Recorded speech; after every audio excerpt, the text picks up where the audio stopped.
I want to update the media on the found boy investigation from yesterday. We have been in contact with the grandparents of the missing child. The grandparents have traveled here from the state of Florida and have been working with our detectives to start putting together the circumstances of how this situation came to be and how the child was found. Subsequent to that, we still do not have any reports of a missing child or any reports from people locally that a child wandered away. Late yesterday evening, our officers responded to a call of a burned out vehicle that had already put itself out in the vicinity of the 100 block of Tonawanda Street. When our officers arrived along with the Buffalo Fire Department, they discovered what appears to be human remains inside of the vehicle. The vehicle was badly damaged from the fire, almost to the point that we cannot tell what type of vehicle it is or the contents of the vehicle.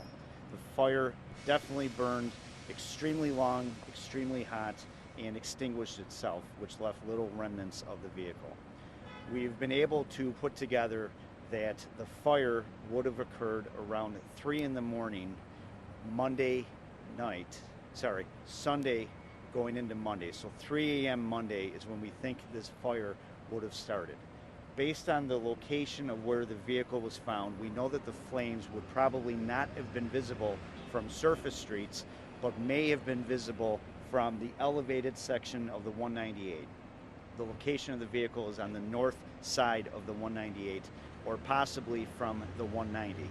We're asking any motorist that may have been in and around the vicinity of that Tonawanda, Niagara Street corridor, or on the 198 or the 190 who saw flames or possibly smoke, we're asking that they contact our homicide office at 851-4466. It's very important to us to start putting together a timeline of events.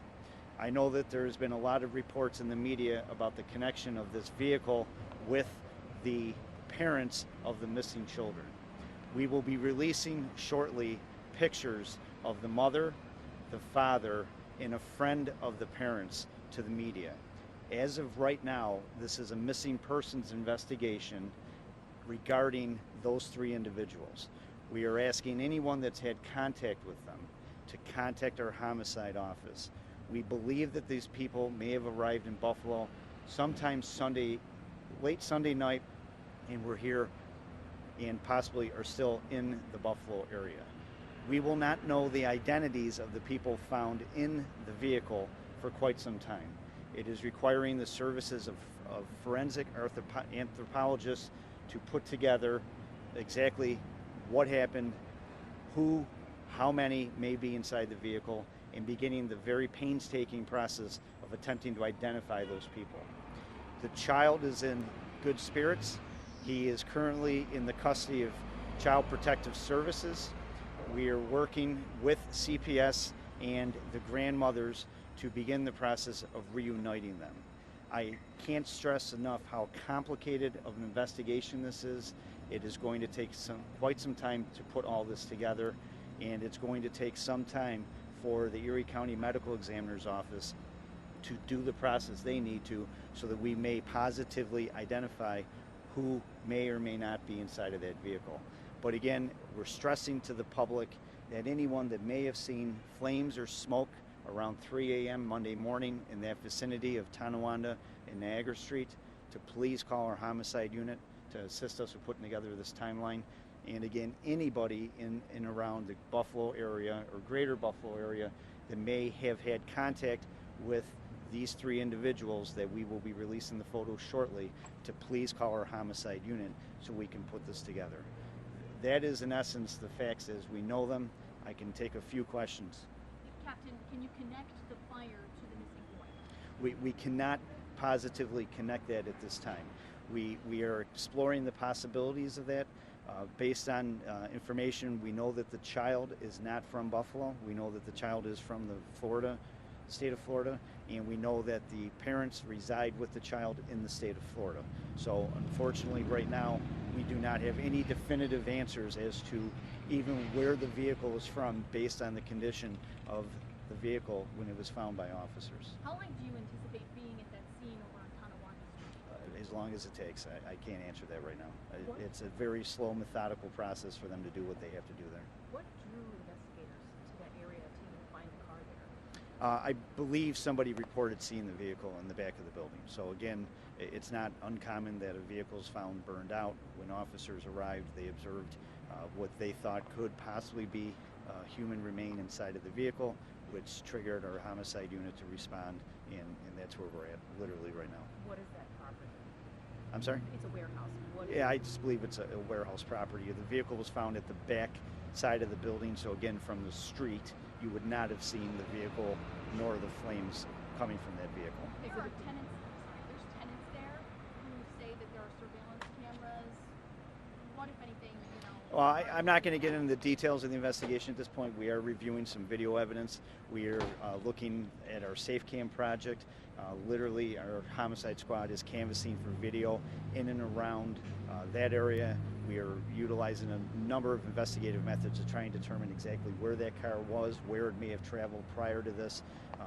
It's just right now, unfortunately, we don't have a lot more than what I'm releasing right now. 2 or 3 more if we got it.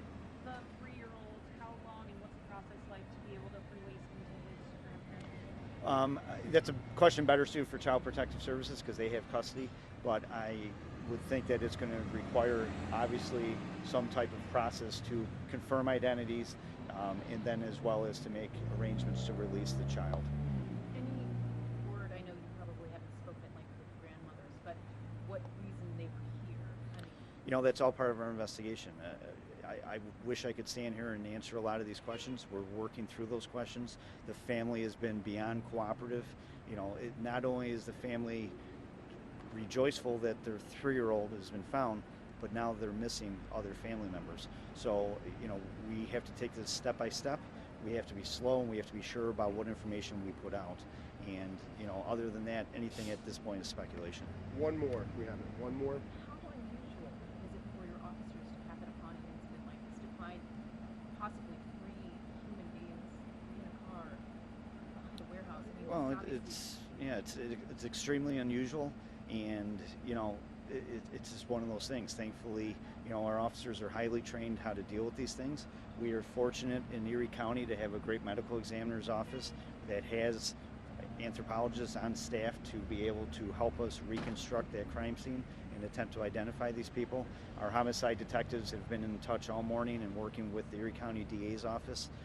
But again, this is a very, very complicated case with no clear answers. So. And you did say that you were looking for information from folks who might have been driving by who happened to see anything. Yes, Is if there any anybody would have saw other- smoke or flame, or once we released the photos, may have had any type of interaction or even seen any of the 3 people whose photos we will be releasing, to again, please contact our homicide office. As I say time and time again, no piece of information is too small or too insignificant. Usually it's that one oddball piece of information that helps us put together big pieces in terms of a time frame and a fact pattern.